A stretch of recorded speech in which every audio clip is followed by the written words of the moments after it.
ओम श्री परमात्मने नमः। जय जय श्री राधे, जय जय श्री राधे। श्री गीता जी की महिमा।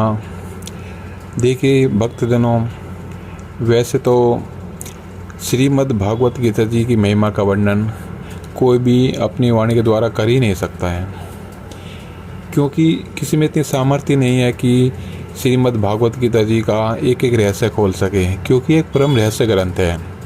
इसमें संपूर्ण वेदों का सार संग्रह किया गया है। ये संस्कृत में है, क्योंकि दोस्तों उस टाइम की भाषा संस्कृत ही थी जब भगवान जी ने ये ज्ञान अर्जुन को दिया था। परंतु आज के टाइम में संस्कृत का ज्ञान हर किसी को नहीं है, इसलिए हम इसका अभ्यास हिंदी में करेंगे ताकि ज़्यादा से ज़्यादा भक्तजन प्रभु के इस ज्ञान का फायदा उठा सके। इसको एक बार पढ़ने से तो कुछ समझ में नहीं आता। शुरू में ऐसा लगता है कि एक बोरिंग है सब्जेक्ट है, परंतु भक्तों जैसे जैसे आप इसका निरंतर अभ्यास करोगे, आपको दिन प्रतिदिन नए नए भाव उत्पन्न होंगे। आपको लगेगा यार ये चीज़ तो मैंने पहले कभी नहीं पढ़ी, इसमें जो आज मैं पढ़ रहा हूँ। आप इसको जितनी बार भी पढ़ेंगे, जितनी बार पढ़ेंगे उतनी ही बार नए नए अर्थ इसके नए निकल कर आते हैं। ऐसा लगता है ये चीज़ तो इसमें पहले कभी नहीं थी जो मैं आज पढ़ रहा हूँ। यही तो इसकी महिमा है दोस्तों। जीवन की हर समस्या का समाधान श्री गीता जी के अंदर है कि जीवन की हर समस्या का समाधान हम श्रीमद् भागवत गीता जी के अंदर ढूंढ सकते हैं। आप अपने अंदर कोई भी प्रश्न लिए, श्रीमद् भागवत गीता का अध्ययन करिए, आपको अपने हर समस्या का समाधान, अपने हर प्रश्न का उत्तर इसके अंदर मिल जाएगा। यह गीता जी हर मनुष्य पढ़ने का अधिकारी है, चाहे वह किसी भी वर्ण का हो, किसी भी आश्रम में हो। परंतु भगवान में श्रद्धा और भक्ति अवश्य होनी चाहिए, क्योंकि भगवान ने अपने भक्तों को इसका प्रचार करने के लिए आज्ञा दी है।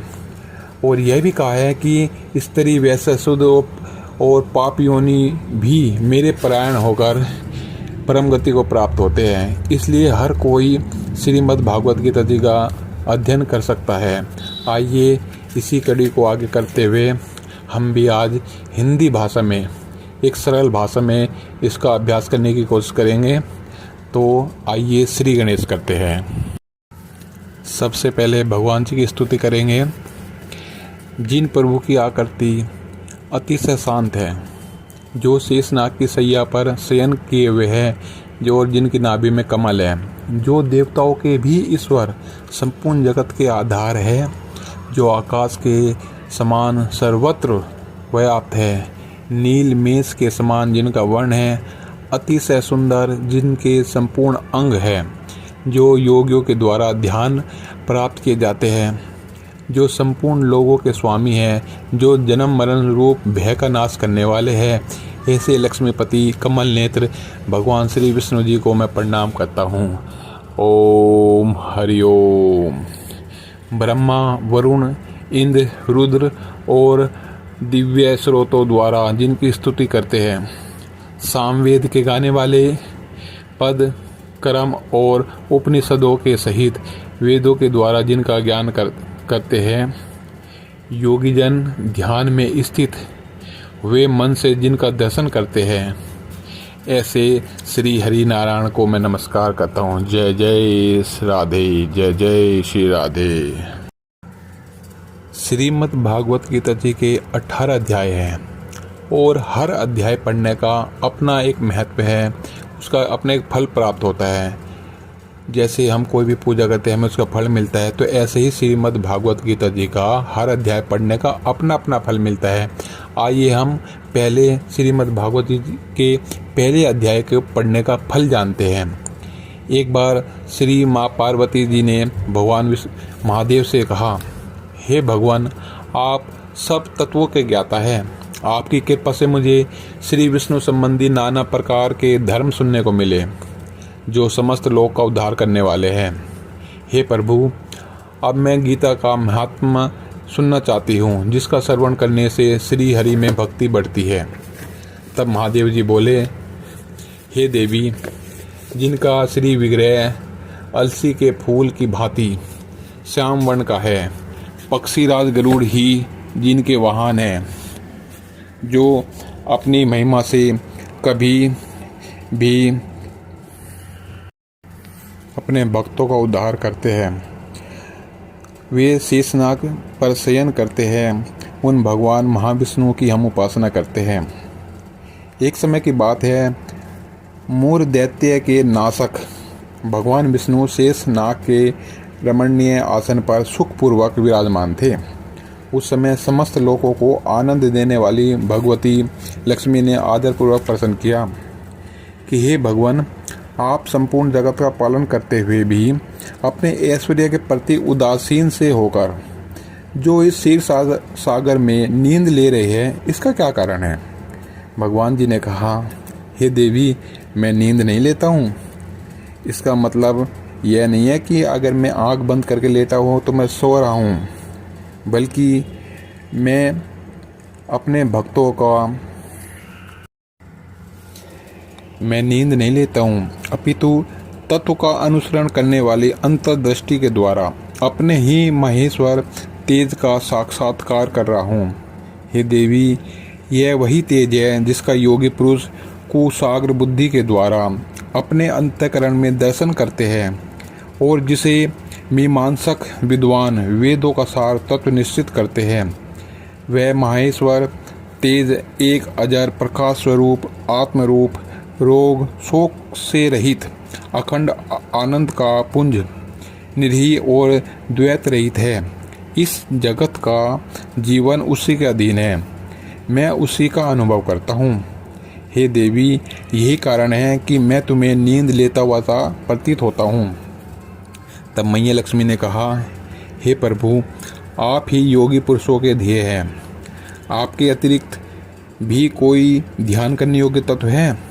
यह जानकर मुझे बड़ा कौतूहल हो रहा है। इस चराचर जगत की सृष्टि और संहार करने वाले स्वयं आप ही तो हैं। आप सर्वसमर्थ हैं। इस प्रकार की स्थिति में होकर भी यदि आप उस परम तत्व से भिन्न हैं तो मुझे उसका बोध कराइए। भगवान जी बोले, हे प्रिय, आत्मा का स्वरूप द्वैत और अद्वैत से पृथक, भाव और अभाव से मुक्त और आदि और अंश से रहित है। शुद्ध ज्ञान के प्रकाश से उपलब्ध होने वाला और परमात्मा स्वरूप होने के कारण एकमात्र सुंदर है। वही मेरे ऐश्वर्य रूप है। आत्मा का ये तत्व ही सबके द्वारा जानने योग्य है। गीता शास्त्र में इसी का प्रतिपादन हुआ है। अमित तेजस्वी भगवान विष्णु के ये वचन सुनकर लक्ष्मी देवी ने शंका उपस्थित करते हुए कहा, भगवान, यदि आपका स्वरूप स्वयं परमानंद में और मन वाणी की पहुँच से बाहर है तो गीता कैसे उसका बोध कराती है? मेरे इस संदेह का आप निवारण कीजिए। भगवान जी ने कहा, सुंदरी सुनो, मैं गीता में अपनी स्थिति का वर्णन करता हूँ। 5 अध्यायों को तुम 5 मुख जानो, 10 अध्यायों को तुम 10 भुजाएं जानो और 1 अध्याय को उदर और 2 अध्यायों को तुम चरण कमल जानो। इस प्रकार ये 18 अध्यायों की ईश्वरीय मूर्ति ही समझनी चाहिए। यह ज्ञान मात्र से ही महान पातकों का नाश करने वाली है। जो उत्तम बुद्धि वाला पुरुष गीता के 1 या 2 या आधे अध्याय का भी या 1/4 श्लोक का भी प्रतिदिन अभ्यास करता है, वह सुशर्मा के समान मुक्त हो जाता है। श्री लक्ष्मी जी ने पूछा, देव, सुशर्मा कौन था? किस जाति का था और किस कारण उसकी मुक्ति हुई? भगवान जी बोले, प्रिय, सुशर्मा बड़ी खोटी बुद्धि का मनुष्य था। पापियों का तो वह शिरोमणि ही था। उसका जन्म वैदिक ज्ञान से शून्य एवं क्रूरता पूर्ण कर्म करने वाले ब्राह्मणों के कुल में हुआ था। वह न ध्यान करता था, न जप, न होम करता था, न अतिथियों का सत्कार। वह लंपट होने के कारण सदा विषयों के सेवन में ही आसक्त रहता था। हल जोतता और पत्ते बेचकर जीविका चलाता था। उसे मदिरा पीने का भी व्यसन था। वह मांस भी खाया करता था। इस प्रकार उसने अपने जीवन का दीर्घकाल व्यतीत कर दिया। एक दिन मूढ़ बुद्धि सुशर्मा पत्ते लाने के लिए किसी ऋषि की वाटिका में घूम रहा था। इसी बीच काल रूपधारी काले सांप ने उसे डस लिया। सुशर्मा की मृत्यु हो गई। तदंतर वह अनेक नरकों में जा वहाँ की यातनाएं भोगकर मृत्युलोक में लौट आया और वहाँ बोझ ढोने वाला बैल हुआ। यानी कि उसको जो अगली योनि मिली वो बैल की योनि में आया। उस समय किसी पंगु ने अपने जीवन को आराम से व्यतीत करने के लिए उसे खरीद लिया। बैल ने अपनी पीठ पर पंगु का भार ढोते हुए बड़े कष्ट के साथ 7-8 वर्ष बिताए। एक दिन पंगु ने किसी ऊंचे स्थान पर बहुत देर तक बड़ी तेजी के साथ उस बैल को घुमाया। इसके वह थककर बड़े वेग से पृथ्वी पर गिर पड़ा और मूर्छित हो गया। उस समय वहाँ कौतूहलवश एकष्ट हो बहुत से लोग एकत्रित हो गए। उस जन समुदाय में से किसी पुण्यात्मा व्यक्ति ने उस बैल का कल्याण करने के लिए उसे अपना पुण्य दान किया। उसके बाद कुछ दूसरे लोगों ने भी अपने अपने पुण्यों को याद करके उन्हें उसके लिए दान किया। उस भीड़ में एक वेश्या भी खड़ी थी। उसे अपने पुण्य का पता नहीं था, तो भी उसने लोगों को देखा और उस बैल के लिए कुछ त्याग किया। तदंतर यमराज के दूत उस मरे हुए प्राणी को पहले यमपुरी में ले गए। वहाँ वह विचार कर कि यह वेश्या के दिए हुए पुण्य से पुण्यवान हो गया है, उसे छोड़ दिया गया। फिर वह भूलोक में आकर उत्तम कुल और शील वाले ब्राह्मणों के घर उत्पन्न हुआ। उस समय भी उसे अपने पूर्व जन्मों की बातों का स्मरण बना। बहुत दिनों के बाद अपने ज्ञान को दूर करने वाले कल्याण तत्व का जिज्ञासु होकर वह उस वेश्या के पास गया और उसके दान की बात बतलाने के लिए उससे कहा, तुमने कौन सा पुण्य किया था जिसके प्रभाव से मुझे ये जन्म मिला? वेश्या ने उत्तर दिया, वह पिंजरे में बैठा हुआ तोता प्रतिदिन कुछ पढ़ता है, उससे मेरा अंतःकरण पवित्र हो गया। उसी का पुण्य मैंने तुम्हारे लिए दान किया था। उसके बाद उन दोनों ने तोते से पूछा। तब उस तोते ने अपने पूर्व जन्म का स्मरण करके प्राचीन इतिहास कहना शुरू किया। तोता बोला, पूर्व जन्म में मैं विद्वान होकर भी विद्वान अभिमान से मोहित रहता था। मेरा राग द्वेष इतना बढ़ गया कि श्री गुणवान विद्वानों के प्रति ईर्ष्या रखने लगा। फिर समय के साथ साथ मेरी मृत्यु हो गई और मैं अनेक घृणिक लोगों में भटकता रहा। उसके बाद इस लोक में आया। सदगुरु की अत्यंत निंदा करने के कारण तोते के कुल में मेरा जन्म हुआ। पापी होने के कारण छोटी अवस्था में ही मेरे माता पिता से वियोग हो गया। एक दिन मैं ग्रीष्म ऋतु के में तपे हुए मार्ग पर पड़ा था। वहाँ से कुछ श्रेष्ठ मुनि ने मुझे उठाया और महात्मा अपने आश्रम में ले गए और वहाँ मुझे एक पिंजरे में रख दिया।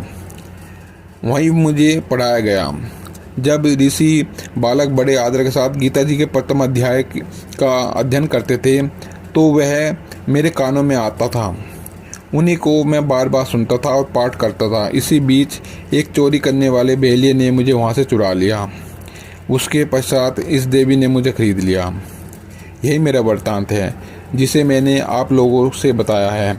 पूर्व काल में मैंने इस प्रथम अध्याय का अभ्यास किया था जिससे मैंने आपका पाप दूर किया।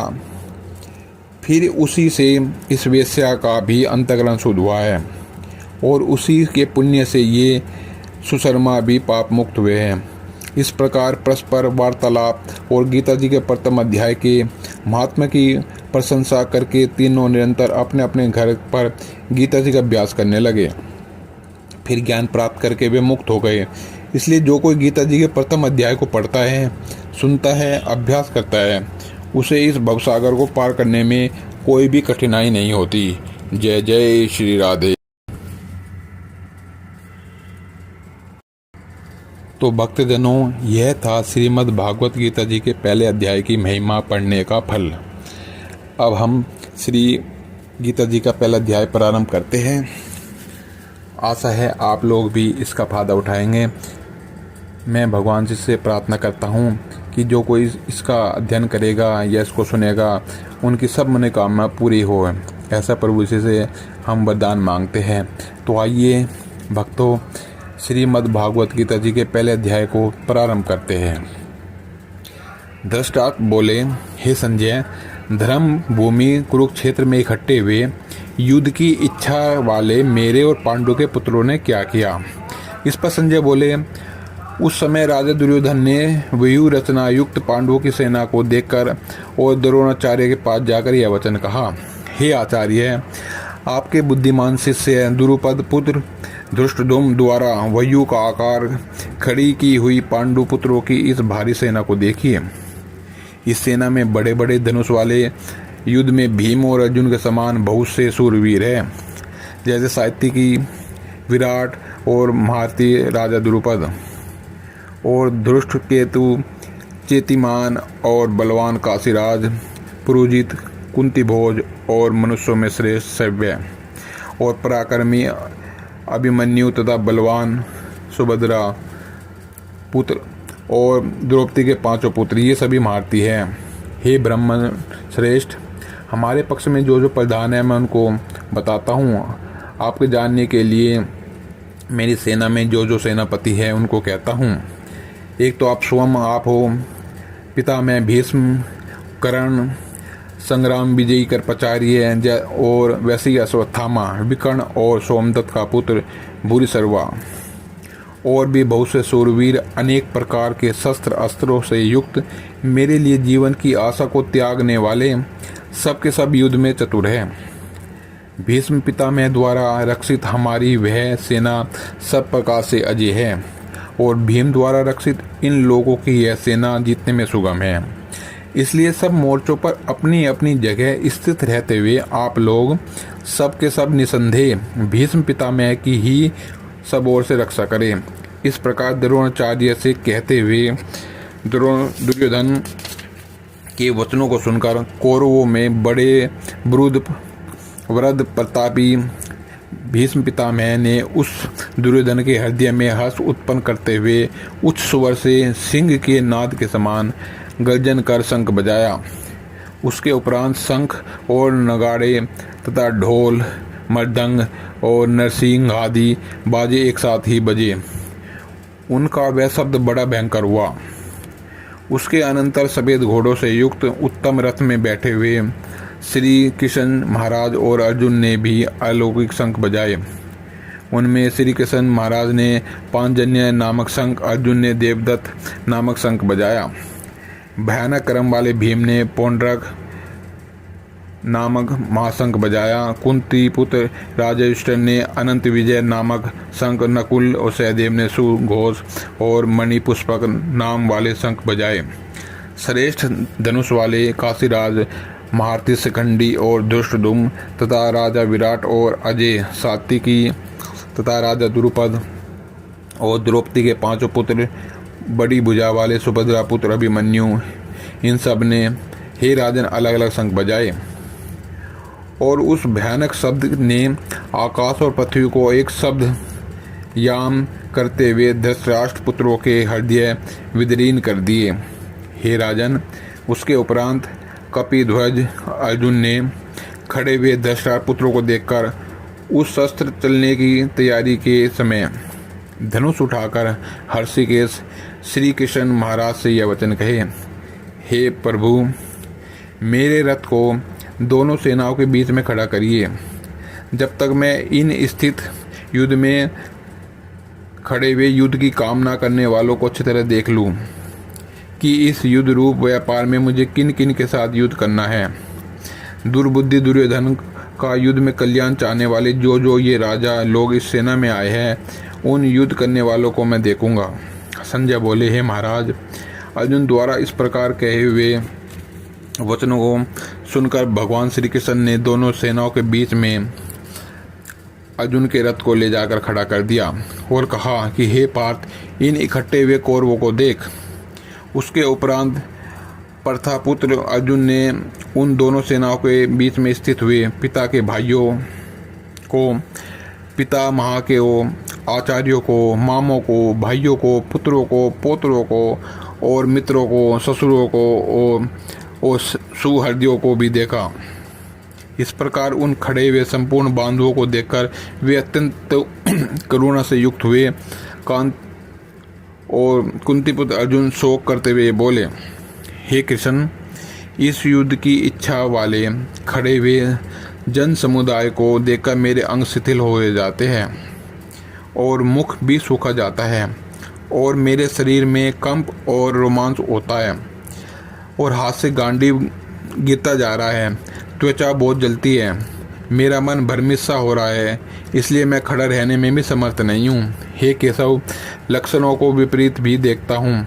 युद्ध में मैं अपने कुल को मारकर कल्याण भी नहीं देखता। हे कृष्ण, मैं विजय नहीं चाहता और राज्य और सुखों को भी नहीं चाहता। हे गोविंद, हमें राज्य से क्या प्रयोजन है अथवा भोगों से और जीवन से क्या प्रयोजन है, क्योंकि हमें जिनके लिए राज्य, भोग, सुख आदि स्थित है वे ही यह सब धन और जीवन की आशा को त्याग कर युद्ध में खड़े हुए हैं, जो कि गुरुजन, ताऊ, चाचे, लड़के और वैसे ही दादा, मामा, ससुर, पोते, साले और भी संबंधी लोग हैं।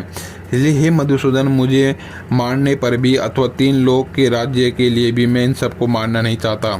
फिर पृथ्वी के लिए तो कहना ही क्या है। हे प्रभु, धृतराष्ट्र के पुत्रों को मारकर भी हमें क्या प्रसन्नता होगी। इन अतिताइयों को मारकर हमें पाप ही लगेगा। इससे हे माधव, अपने बांधव धृतराष्ट्र के पुत्रों को मारने के लिए हम योग्य नहीं हैं, क्योंकि अपने कुटुंब को मारकर हम कैसे सुखी रहेंगे। यद्यपि लोभ से भ्रष्ट हुए ये लोग कुल के नाशकृत दोष को और मित्रों के साथ विरोध करने पर पाप को नहीं देखते हैं, परंतु हे जनार्दन, कुल के नाश करने से होते हुए दोष को जानने वाले हम लोगों को इस पाप से हटने के लिए क्यों नहीं विचार करना चाहिए, क्योंकि कुल के नाश होने से सनातन कुल धर्म नष्ट हो जाते हैं। धर्म के नाश होने से संपूर्ण कुल को पाप बहुत दबा लेता है। हे कृष्ण, पाप के अधिक बढ़ जाने से कुल की स्त्रियाँ दूषित हो जाती है। हे वैष्णु, स्त्रियों के दूषित होने पर वर्ण संकर उत्पन्न होता है और वह वर्ण संकर कुल घातियों और कुल को नरक में ले जाने के लिए होता है।